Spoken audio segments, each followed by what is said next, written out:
Ma'am ఇప్పుడు next ఇప్పుడు family మీరు కౌన్సిలర్ కాబట్టి రీసెంట్‌గా ఇక్కడ గట్కేసర్ దగ్గర ఒక ఇన్సిడెంట్ అయింది. ఇద్దరు 16 ఇయర్స్ మైనర్ అనుకుంటా.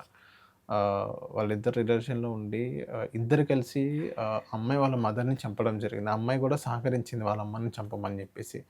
పెళ్ళికి ఒప్పుకోలేదో లేకపోతే ఇతర ఏ రీజన్స్ వల్లో. సో, ఇలాంటి సిట్యుయేషన్స్ ఎందుకు అవుతున్నాయి అంటారు? అంటే మెచ్యూరిటీ లేక, లేకపోతే వాళ్ళకు సరిగ్గా ఎవరైనా కౌన్సెలింగ్ ఇవ్వలేక, లేకపోతే వీళ్ళిద్దరు ఏదో ఒక ట్రాన్స్‌లో ఎళ్ళిపోయారంటారా? ఒకటి మనం పిల్లల్ని ఎప్పుడూ కూడా అడిగింది ఇస్తూ పెంచకూడదు. వాళ్ళు తప్పు చేసినా కూడా అది రైట్ అని సపోర్ట్ చేయకూడదు. అది తప్పు చేస్తే తప్పని చెప్పాలి. వాళ్ళని గద్దించాలి. వాళ్ళని మంచి దారిలోకి తీసుకెళ్ళాలి. కొంతమంది తల్లులుంటారు. రియల్ లైఫ్‌లో నేను చూసేవి. వాళ్ళ అబ్బాయి గానీ, కూతురు గానీ, కొడుకు గానీ ఎనీ జెండర్ ఏ ఏదైనా కూడా మనకి. హ్మ్. ఆడవాళ్ళు కానీ, మగవాళ్ళు కానీ. వాళ్ళు ఏది చేసినా కూడా ఎనకేసుకొస్తుంటారు. అవును. అది తప్పు. నువ్వు ఆ పని చెయ్యాలి అనని వాళ్ళు చెప్పరు. అంటే దానివల్ల వాళ్ళకి అంటే ఒకవేళ వాళ్ళు గట్టిగా మాట్లాడితే వాళ్ళేదైనా చేసుకుంటారేమో అనని అదొక భయం ఉండొచ్చు. రెండవదొచ్చేసి వాళ్ళ దగ్గర నుంచి మంచి పేరు తెచ్చుకోవడానికి గూడా వాళ్ళని సపోర్ట్ జేస్తారు. మా అమ్మ మంచిది. మా అమ్మ నేనేం చేసినా ఏమనదు. మా అమ్మ గాబట్టే గదా నన్నేం అనలేదు. హ్మ్.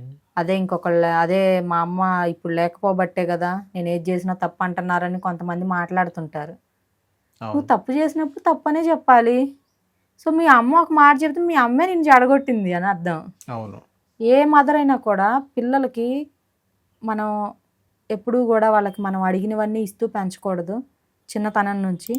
లగ్జరీ లైఫ్‌ని అస్సలు ఇవ్వకూడదు. ఖచ్చితంగా అబ్జర్వేషన్ అనేది ఉండాలి. ఓకే. మెయిన్‌లీ అమ్మాయిలలో ఇంకా.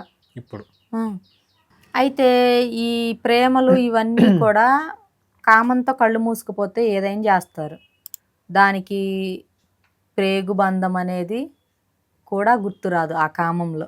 హ్మ్. అంటే తల్లా, చెల్లా, తండ్రా, అవును. తోడబుట్టిన వాళ్ళ, కట్టుకున్న భర్త అనని ఒక కామంతో కళ్ళు మూసుకుపోయిన వాళ్ళకి ఇవేమీ గుర్తురావు. ఈ రిలేషన్స్ ఏమీ కూడా. ఆ టైంలో వాళ్ళ మైండ్ అలా వెళ్ళిపోతూ ఉంటది. ఆ టైంలో మాత్రమే కొన్ని నెలల తర్వాత, కొన్ని రోజుల తర్వాత వెనక్కి తిరిగి చూసుకుంటే శూన్యమై ఉంటది జీవితం. అవును. సో, ఈ చిన్నపాటి తొందరపాట్ల వల్ల జీవితాలు నాశనం అయిపోతున్నాయి. ఒక తల్లి జీవితం నాశనం అయిపోయింది ఫస్ట్ ఆఫ్ ఆల్. సో, అవును. అయితే ఫస్ట్ నుండి గూడా కొంచెం ఆ అమ్మాయిని వీళ్ళు కంట్రోల్‌లో పెట్టినట్లయితే బావుండేది. లేదు అంటే విననప్పుడు ఆవిడ లీగల్లీ ప్రొసీడ్ అవ్వాల్సింది. దానికి గూడా వాళ్ళు ఇంకా రెస్పాండ్ అవ్వకుండా, ఆ అమ్మాయి లైఫ్ స్టైల్ చేంజ్ చేసుకోకుండా ఉన్నట్లయితే అసలు మనం వదిలేస్తే దేవుడే చూయించేవాడేమో. ఓకే. సో, రివర్స్ అవ్వడం వల్ల ఆ అమ్మాయి ఆ పని జేయవలసొచ్చింది. ఓకే.